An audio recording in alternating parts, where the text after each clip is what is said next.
नमस्कार, मैं डॉक्टर अमित व्यास फिर हाजिर हुआ हूँ एक ऐसे विषय पर चर्चा करने के लिए जो आने वाले 15 या 16 दिनों का एक हमारे हिंदू संस्कृति के हिसाब से एक ऐसा त्यौहार जो 365 दिनों में से लगभग 15 या 16 दिन का चलने वाला यह त्यौहार हम जिसे पितृपक्ष के नाम से या श्राद्ध पक्ष के नाम से जानते हैं मनाया जाता है। और चूँकि श्राद्ध पक्ष बनाने के पीछे जो शास्त्रोक्त बातें हैं वो ये हैं कि हालांकि श्राद्ध कब से प्रारंभ हुए, श्राद्धों को लेकर क्या बातें रहीं, ये काफ़ी विचारणीय मुद्दा भी है। लेकिन सबसे बड़ी बात यह है कि श्राद्ध पक्ष में या पितृपक्ष में हमें क्या करना चाहिए और क्या नहीं करना चाहिए और श्राद्ध पक्ष बोलते किसको हैं, इस पर आज विस्तृत चर्चा करने के लिए मैं आपके सामने हाजिर हुआ हूँ। देखिए, श्राद्ध पक्ष का मतलब होता है या पितृपक्ष का मतलब होता है जब हम अपने उन पूर्वजों को इन 15 या 16 दिनों में याद करके और इस प्रकार से हम उन्हें संतुष्ट करने का प्रयास करते हैं जिससे कि वो किसी भी परालोक गमन कर रहे हैं तो उनके द्वारा हमारे पर आशीर्वाद बना रहे, हमारे परिवार में सुख समृद्धि रहे, पुत्र पौत्र इत्यादि और वंश की वृद्धि होती रहे और हमारे आने वाली जितनी भी समस्याएं हैं उनका समाधान करने में हमारे पितृ या हमारे पूर्वज हमारी सहायता करें। लेकिन ये तभी संभव होता है जब हम पितरों की अपेक्षा के अनुसार अगर हम उन्हें श्राद्ध पक्ष में भोजन कराएं, शुद्ध रखें अपने मन को भी, अपने आचार विचार को भी, और विशेष रूप से हम जब भोजन इत्यादि जब हम किसी ब्राह्मण को या किसी अन्य पक्ष को भोजन कराते हैं तो उस समय पर ये सब बातें कहीं ना कहीं हमारे लिए बहुत इम्पोर्टेंट हो जाती हैं कि श्राद्ध पक्ष बोलते किसके हैं। देखिए, ईश्वर की भक्ति करने के लिए ईश्वर के प्रति अगाध भक्ति भाव होना आवश्यक है और उसको खुश करने के लिए, ईश्वर की वंदना करने के लिए हम कई प्रकार के मंत्रों का जाप करते हैं, पूजा पाठ करते हैं और हमारे शास्त्रों में जो लिखी हुई विधि हैं उसके अनुसार हम ईश्वर को खुश करने का प्रयास करते हैं। वो अलग बात है कि हम अपने अपने मतों के अनुसार अपने इष्ट बल को बना लेते हैं, लेकिन ज्योतिष के अनुसार ईश्वर की भक्ति, भगवान की भक्ति करने के लिए एक तरीका होता है, एक विधि होती है जिससे हम उसको खुश करने में या अपनी इच्छाओं और आवश्यकताओं को पूरा करने के लिए उसके सम्मुख अपनी इच्छा प्रकट करते हैं। ठीक वैसे ही श्राद्ध पक्ष या पितृपक्ष भी एक ऐसा समय होता है जब हम अपने पूर्वजों को याद करते हैं और उनके आशीर्वाद की अपेक्षा रखते हुए वो सभी कार्य करने के प्रयास करते हैं जो हमारे हिंदू संस्कृति के हिसाब से शास्त्रों में बताए गए हैं। अगर हमारी श्रद्धा अनुसार हम अपने पितरों को खुश करने के लिए हम उसकी नित्य क्रिया या जो भी क्रिया विधि हमारे द्वारा की जाती है तो निश्चित रूप से उसके सुखद परिणाम हमें देखने को मिलते हैं। जहाँ तक सवाल है कि श्राद्ध में क्या किया जाना चाहिए और क्या नहीं किया जाना चाहिए, सबसे पहली बात तो ये है कि हमें इस बात की जानकारी होनी चाहिए कि हम जिस व्यक्ति के लिए श्राद्ध का आयोजन कर रहे हैं वो किस तिथि को पड़ता है। क्योंकि व्यक्ति की जब मृत्यु होती है, चाहे वो शुक्ल पक्ष में हुई है या कृष्ण पक्ष में हुई है, तिथियां तो 15 ही होती हैं। अब उसमें जिस तिथि को उस व्यक्ति की मृत्यु होती है उन्हीं तिथियों में श्राद्ध पक्ष के अंतर्गत, उस तिथि के अंतर्गत जो भी शास्त्रोक्त उपाय हैं या जो क्रिया विधि है वो हमारे द्वारा संपन्न की जानी चाहिए। दूसरी बात ये कि इस श्राद्ध पक्ष में ऐसा कौन सा पात्र है जिसको भोजन कराने से हम अपने पितरों को खुश करने में सफल हो सकते हैं। तो सबसे पहले तो है ब्राह्मण। देखिए, ब्राह्मण को भोजन कराने से जहाँ एक और आप एक व्यक्ति की उदर पीड़ा को समाप्त करने में सहायता करते हो, वहीं दूसरी ओर अपने पितरों को भी खुश करने में आप सफल हो सकते हैं। लेकिन किन्हीं अपरिहार्य कारणों से अगर ब्राह्मण की उपलब्धता नहीं हो पाए तो आप अपने रिश्ते में भांजे को, भतीजे को, बुआ को और शादीशुदा अगर बेटी है तो उसको भी आप इस क्रियाकलाप में इंक्लूड कर सकते हैं। चूँकि ब्राह्मण को भोजन कराने से जहाँ हम पितरों को खुश करने में सफल होते हैं, वहीं इन्हीं रिश्तों को भी अगर हम याद रखकर या उन्हें अपने भोजन पर बुलाकर अगर उन्हें किसी भी दान दक्षिणा देकर अगर उन्हें खुश करते हैं, तो ये निश्चित मान के चलिए कि आप अपने पितरों को खुश करने में सफल हो जाएंगे। देखिए, सबसे बड़ी बात यह है कि इस श्राद्ध पक्ष की जो शुरुआत है वो सोमवार को 20 सितंबर से हो रही है और समाप्त होगी 6 अक्टूबर 2021 को, जिस दिन बुधवार है। कहने का तात्पर्य ये हुआ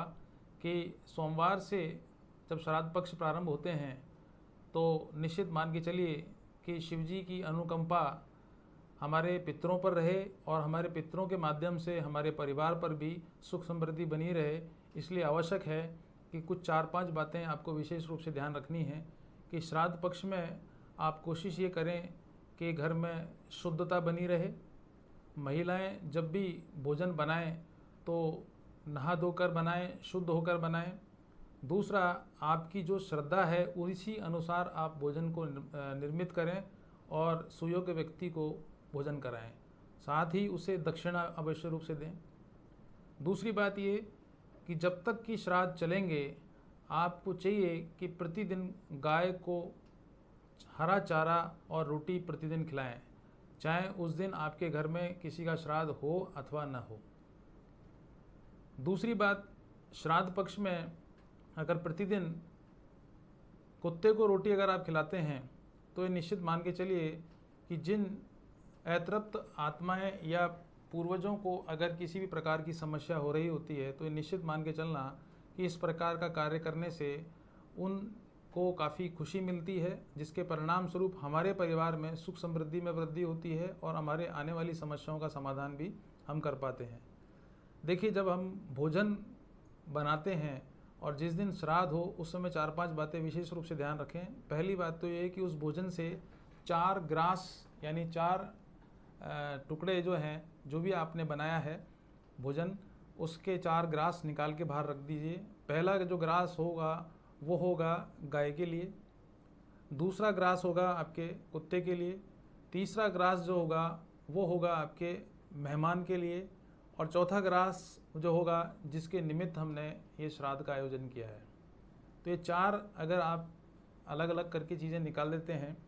साथ ही कौवे को भी हमें एक ग्रास अलग से निकाल के रख देना चाहिए। तो श्राद्ध पक्ष में गाय, कुत्ता, कौवा